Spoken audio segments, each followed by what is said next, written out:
معانا. اي حد هيمشي معانا في طريق الرفق بالحيوان هيساعدنا بمعلومه، هيقف معانا، لازم نقول له سقف يا جدعان.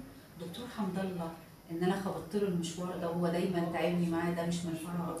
انا شايفه ان دكتور حمد الله من اوائل المشايخ اللي هم بداوا ان هم يتكلموا بشكل واضح جدا في وقت كان صعب.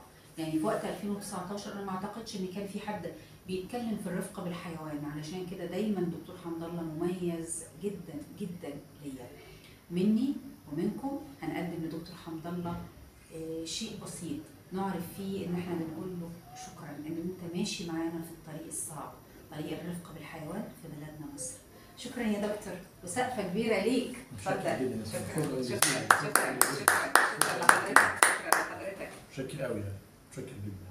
واتشرفت بيك جدا جدا النهارده، واخدت من وقتك كتير، بس انت دايما كريم معانا. ميرسي يا دكتور.